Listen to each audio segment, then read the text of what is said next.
Des livres, de la musique, des spectacles, les entrevues de Music Box avec Gérard Quentin. Music Box.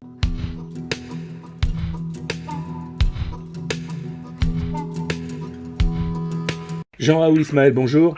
Bonjour. Vous venez de publier Le Paladin du Python de la Fournaise aux éditions LBS. Alors le livre débute par un cauchemar, celui de Jean-René Malaisie, qui comparaît devant Dieu. Et puis on revient sur les années 60, sur sa vie.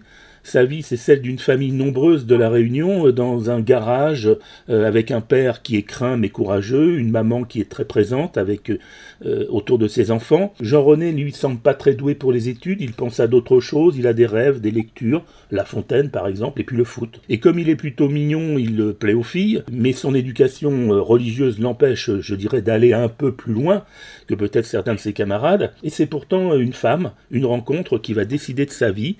Cette rencontre, c'est celle avec Luce Cortance, qui est une journaliste de la télévision, venue en reportage sur son île de La Réunion. C'est comme ça que débute ce roman, et qui est un peu le roman de votre vie également. En écrivant ce premier roman, au début, je voulais faire une œuvre un peu autobiographique.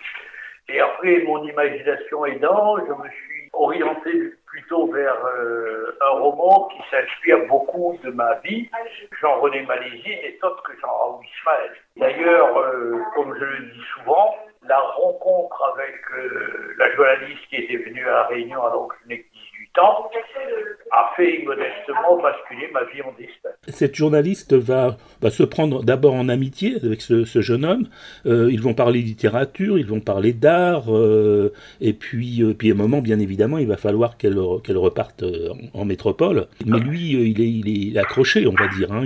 C'est un véritable amour qui se dessine pour lui. Lui, vous savez, avec sa naïveté, sa candeur d'Ilien, qui n'avait jamais quitté La Réunion, il a eu la naïveté de penser que c'était un peu la rencontre de la femme de sa vie, en dépit d'une certaine différence d'âge qui existait entre eux. Et il avait pensé tout de suite qu'il allait se marier et vivre avec elle. Et après son départ de La Réunion, il fait tout pour atterrir à Paris. Il a son adresse parce qu'ils ont échangé. Et il réalise que son rêve, malheureusement, et son ambition n'est pas du tout partagée. Ce qui devait arriver arriva. Il y a les rêves et il y a la réalité. Le 20 décembre, il décide d'aller passer Noël chez les seuls parents qu'il a en métropole. C'est Noël 65. Et mon Noël a duré, comme dans un conte de fées, 6 ans. J'ai fait ma première correspondance, ma terminale, j'ai passé mon bac.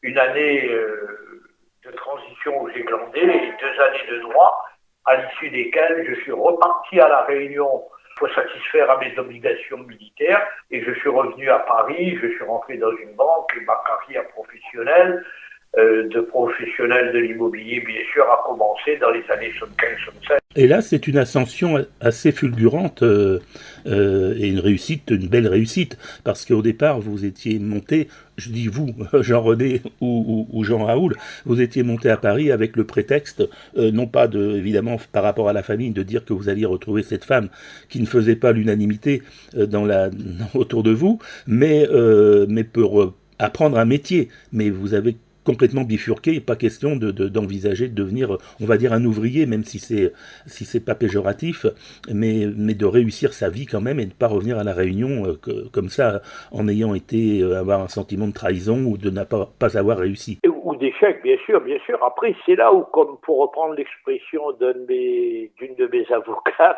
il me dit, Jean-Raoul, t'es pas né avec une étoile sur la tête, et je touche du bois en disant ça, car je reste superstitieux, vous êtes né avec une constellation.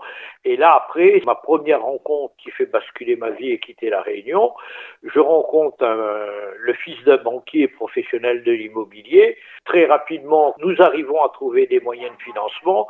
On achète un immeuble, 2 immeubles, 3 immeubles, et après, comme je dis souvent, c'est le plus dur. En tout cas, bilan de cette première étape de ma vie, il suffit pas d'essayer pour réussir.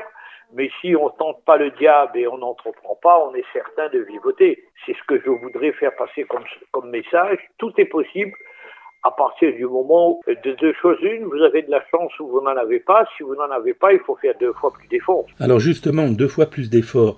Est-ce que vous avez le sentiment que vous étiez dans ces années 60, 65, 70, dans une dynamique peut-être plus facile, ou est-ce que vous avez su pousser, on dirait, les bonnes portes et avoir les bonnes rencontres? Une de mes formules, c'est de dire rien n'est facile, rien n'est acquis, rien n'est gagné. Il faut se battre encore et se battre toujours. Et si bien sûr, ce que d'aucuns ont fait pour faire fortune, ça n'est pas comparable. Avoir créé McDonald's, créé Coca-Cola, voire plus proche de nous, Bill Gates ou Zuckerberg avec Facebook. Aujourd'hui, c'est pas les formules qu'il faut réinventer, c'est déjà fait, mais il y a toujours des opportunités à des échelles variantes, bien sûr. Après, pour créer, réussir, il n'y a pas d'échelle dans l'absolu.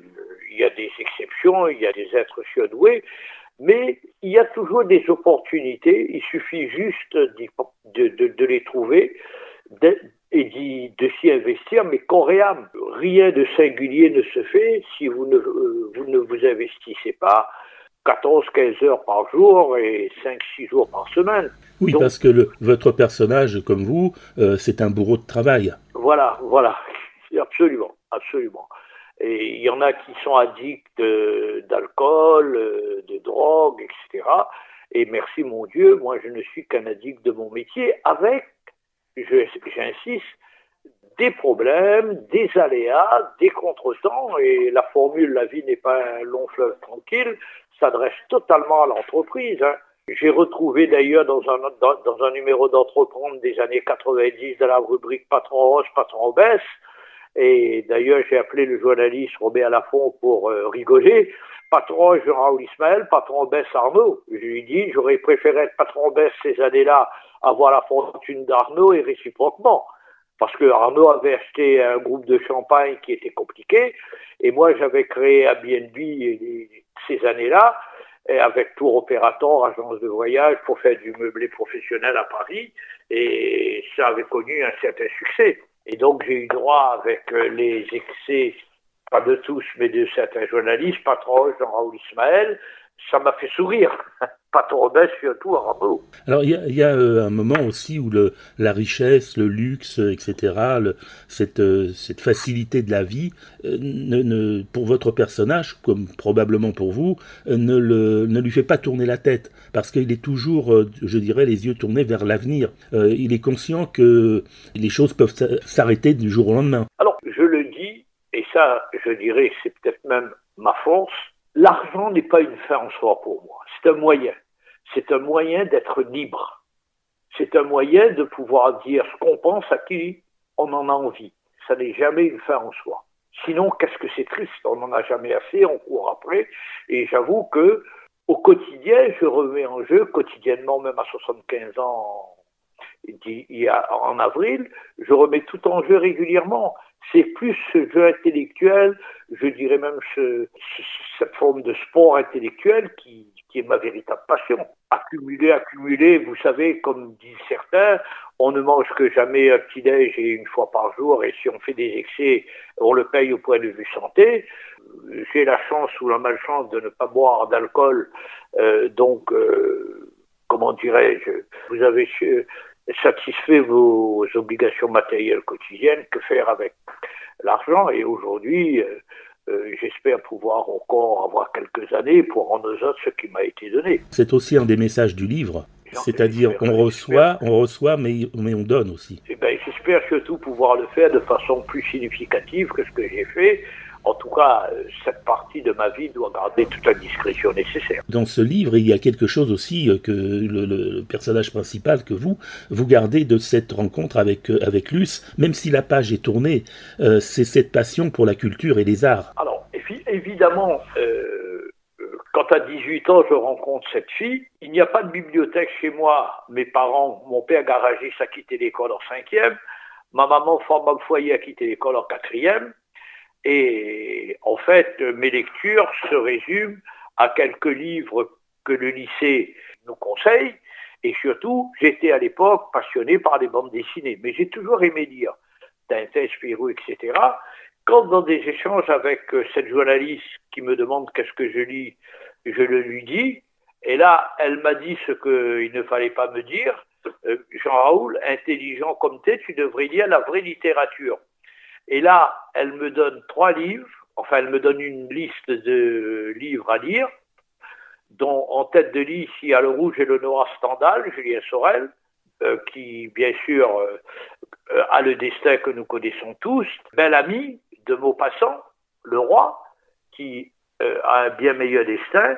Et ensuite, Jack London et Dan Rock, qui est vraiment un personnage qui est devenu un peu mon modèle, et surtout qui m'a enseigné, on peut venir de nulle part, mais si on se donne beaucoup de mal, on peut sortir de son anonymat, parce que tout ça est très relatif. Hein.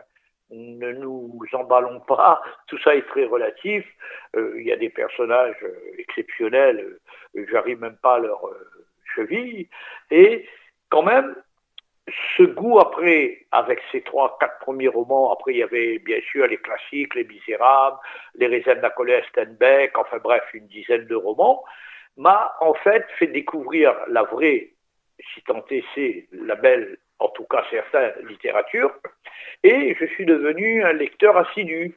Et d'ailleurs, j'ai après fait terminal A4, c'est-à-dire j'ai passé mon bac philo avec la génération de 68, où on était vraiment des doux rêveurs, pensant refaire le monde avec vraiment, et j'ai commencé à fréquenter les musées, à découvrir les œuvres d'art, et ma vie intellectuelle a un petit peu basculé. Et après, très rapidement, au cours des années de ma carrière professionnelle, j'ai notamment, et j'en suis fier, sponsorisé une rétrospective Delvaux au Grand Palais, Botero sur les Champs-Élysées dans les années 90, et j'ai travaillé avec le ministère des Affaires culturelles, notamment, avec les rencontres qui en découlent, avec des commissaires à l'expo, etc. Et là, depuis 5-6 ans, je me suis lancé un petit défi. J'ai créé en 2019, enfin j'ai co-créé avec un artiste local le festival Street Art à La Réunion, avec un relatif bon carnet d'adresses. J'ai eu comme marraine une des street artistes et graffiti du monde, Lady Pink, qui en est devenue la marraine. Elle est au MoMA, pour vous la situer, pour ceux qui ne connaissent pas le graffiti, notamment, et la voir comme marraine pour ce premier festival a donné une aura internationale. Ça, c'était en 2019. En 2020, je l'ai maintenu même avec le Covid, parce que c'est en octobre. En 2021, je le fais. Je l'ai fait également avec un plateau de plus en plus important. Là, je prépare l'édition 2022 en octobre. Je me suis totalement investi et j'ai un projet secret, faire un musée à l'île de la Réunion. Mais ça, alors, c'est un autre programme et un autre projet bien ambitieux. Justement, ce festival Street Art, au début, vous connaissez mal ce domaine de l'art. C'est un nouveau domaine. Il y a des gens tout à fait. Et vous allez apprendre à acheter, regarder comment ça se passe, apprendre toujours, tout le temps. J'ai la chance d'avoir à Paris un petit carnet d'adresses.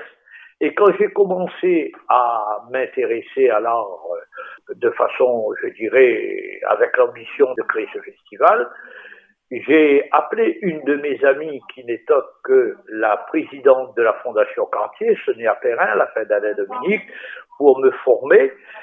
Elle m'a gentiment fait comprendre qu'elle était sur un gros projet puisqu'elle devait créer, nous étions dans les années 2015-2016, elle devait créer en Alsace le musée Pompidou. Elle m'a présenté une de ses amies qui est une des responsables du Palais de Tokyo, et 3 samedis par mois, sous un prétexte quelconque, on se retrouvait autour de sandwich, une salade, et on faisait les musées, les galeries, etc., pour m'initier à l'art au début. C'est un goût personnel, je préfère l'art contemporain, pour m'initier à l'art contemporain, et très rapidement, comme je dirais par déformation professionnelle, la possession m'importe, Quand j'ai voulu acheter l'art contemporain et ce que j'aimais était à des prix inabordables, je me suis retourné un peu vers le street art qui est relativement proche et surtout après j'ai découvert ça naît dans des quartiers populaires et le clin d'œil du destin, le street art à La Réunion est né ruelle Pavée, qui est une petite ruelle comme son nom l'indique, où moi-même j'y suis né. Et donc je me suis dit, c'est ce clin d'œil du destin. Je me suis intéressé au street art, avec bien sûr des rencontres passionnantes, passionnées, etc., etc. Effectivement, mais on a vraiment le sentiment que tout vous a souri et tout vous sourit encore, parce que quand on se lance notamment dans l'art, au départ, rien n'est gagné. Van Gogh n'a jamais vendu un tableau de sa vie, il y en a plein d'autres comme ça. Être visionnaire de quelque chose qui sera reconnu et partagé par le plus grand nombre, c'est pas évident du tout. Écoutez, je dirais qu'il me plaît à penser que cette forme d'art pourrait, il faut être humble et prudent, pourrait devenir, je dirais pas un art majeur au cours du siècle que nous vivons, mais pourrait devenir un art qui aura une place de plus en plus importante.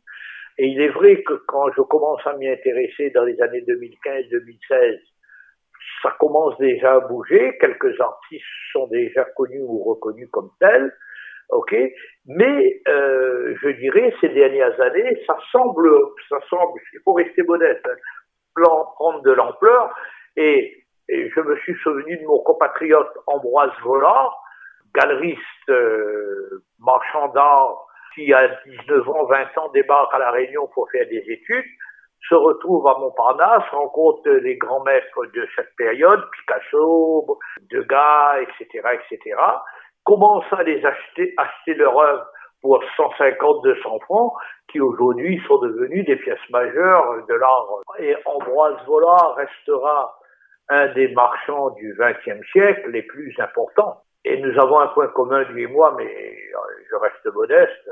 Il a quand même découvert Picasso, notamment. Un paladin, c'est un chevalier porteur du pouvoir sacré de la foi. C'est assez médiéval comme concept. Tout à fait, tout à fait, tout à fait. Et en fait, le Piton de la Fournaise, lors de l'éruption que j'ai vécue à l'âge de 14-15 ans, qui m'avait vraiment impressionné, et après, quand j'ai fait un titre à mon roman, je me suis dit, ma foi aidant, un paladin et du Piton de la Fournaise, c'est immodestement moins un petit peu, mais très, très, très humblement. C'est quelque chose de très important. Vous parliez d'étoiles tout à l'heure au-dessus de votre tête ou de constellations.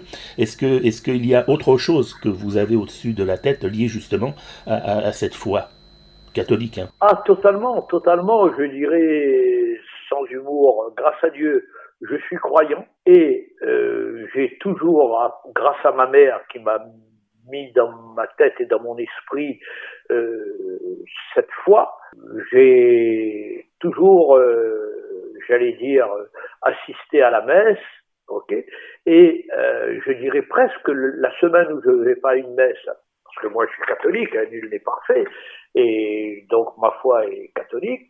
Et là, depuis quelques années, surtout pendant le Covid, où les églises n'étaient pas faciles d'accès, j'avais créé dans mon appartement un petit oratoire qui s'améliore. Et c'est un lieu pour moi de recueil, de prière, je dirais régulièrement. J'ai besoin de ça pour continuer à me battre. Voilà, ce qui n'est pas, on le voit d'ailleurs, forcément partagé avec les gens avec lesquels vous avez travaillé, mais chacun dans le respect de l'autre. Ah complètement, complètement. Souvent je dis à mes amis, et surtout les gens que je respecte, il y a deux choses dont on ne parlera jamais, la religion et la politique. Chacun le conçoit comme il l'entend, et ça, ce sont des notions absolument personnelles. Ça s'appelle Le Paladin du Piton de la Fournaise. C'est un roman, c'est le roman de Jean-Raoul Ismaël. Et c'est surtout un très beau livre qui donne l'espoir, qui donne des clés. Il faut le lire un peu entre les lignes également aussi pour réussir, mais réussir, je dirais, dans le bon sens du terme, réussir plutôt comme un humaniste que plutôt comme un arriviste. Je pense que ça résume bien ce que j'ai voulu transmettre et je vous en remercie de cette approche personnelle. Merci beaucoup. Merci. C'est moi qui vous remercie, monsieur. Au revoir.